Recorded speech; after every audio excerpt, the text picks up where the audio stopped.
ഫെബ്രുവരി ആദ്യം മുതൽ മെയ് വരെയുള്ള കാലത്ത് നിയമനം നൽകാൻ പാടില്ല എന്ന് പൊതുവിദ്യാഭ്യാസ വകുപ്പ് നിർദ്ദേശമുണ്ട്. 1979 ജൂൺ 5-ന് പൊതുവിദ്യാഭ്യാസ ഡയറക്ടർ ഇറക്കിയ സർക്കുലറാണ് ഇത് വ്യക്തമാക്കുന്നത്. മെയ് മാസത്തിൽ മാത്രമേ നിയമന ഉത്തരവ് നൽകാവൂ എന്നും സ്കൂൾ തുറക്കുന്ന ദിവസം മുതലേ ജോലിയിൽ പ്രവേശിക്കാവൂ എന്നുമാണ് നിർദ്ദേശം. എന്നാൽ പാലക്കാട് സംഭവിച്ചത് എന്താണെന്ന് നോക്കാം.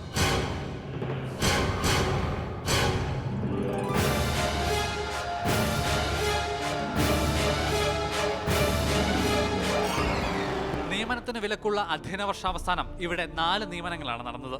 KP Rajamani, A Nizamuddin, CR Rama, CV Dinesh എന്നിവർക്കാണ് വിദ്യാഭ്യാസ ഉപഡയറക്ടർ നിയമനം നൽകിയത്.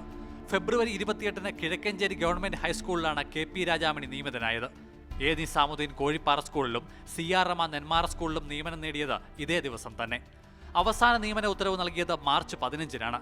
മധ്യവേനൽ അവധിക്ക് സ്കൂൾ അടയ്ക്കാൻ 2 നാൾ മാത്രം ബാക്കി നിൽക്കെ മാർച്ച് 27-നാണ് പത്തിരിപ്പാല ഗവൺമെന്റ് സ്കൂളിൽ CV ദിനേശ് ജോലിയിൽ പ്രവേശിച്ചത്.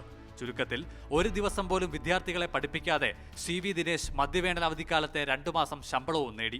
സർക്കാർ ഉത്തരവ് കർശനമായി പാലിച്ചാൽ ഈ അധ്യയന വർഷാരംഭം, അതായത് ജൂൺ മാസം മുതൽ മാത്രമേ 4 പേർക്കും ജോലിയിൽ പ്രവേശിക്കാൻ കഴിയുമായിരുന്നുള്ളൂ. എന്നാൽ ഏപ്രിൽ മുതൽ സർക്കാർ ജോലിയിൽ പ്രവേശിക്കുന്നവർ പങ്കാളിത്ത പെൻഷൻ പദ്ധതിയുടെ ഭാഗമായി വരുമെന്നതിനാൽ മാർഗനിർദ്ദേശങ്ങളെ ബോധപൂർവം അവഗണിച്ച് നിയമനങ്ങൾ നടത്തുകയായിരുന്നു.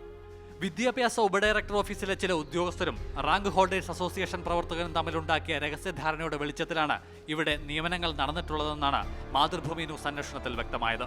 CK Abhilal, Mathrubhumi news, Palakkad.